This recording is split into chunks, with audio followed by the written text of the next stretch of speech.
সন্তানের সফলতা দেখার আগেই বাবা নিল বিদায়। না জানি এই কষ্ট কতজনকেই কাঁদা। আজকে ঈদ, পুরানো পাঞ্জাবিটা আয়রন করে রেখে দিয়েছিল ঈদের জন্য। অথচ বাবা সন্তানদের মুখে হাসি ফোটানোর জন্য বাবা পুরান কাপড়, পুরান পাঞ্জাবি পরে ঈদ করেছে, ঈদের নামাজ পড়েছে। অথচ সন্তানদের জন্য নতুন কাপড় কিনে নিয়ে এসেছে। আজকে ঈদ, কে নিয়ে যাবে আঙ্গুল ধরে ঈদগার ময়দানে? আজকে ঈদ, কে দেবে ঈদের সালামির টাকা? আজকে ঈদ, বাবা তোমাকে মিস করি অনেক।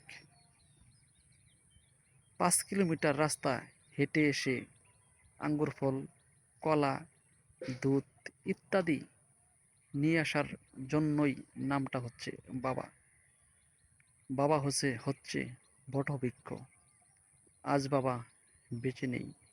আজকে ঈদ, বাবা তোমাকে অনেক মিস করি। বটবৃক্ষর ছায়ের তলে রাখে বাবা, বাবা তুমি বেঁচে নেই। পৃথিবীর সকল প্রয়াত বাবা ওপারে ভালো থাকুক। আল্লাহ মহান, জয় হোক মানবতার।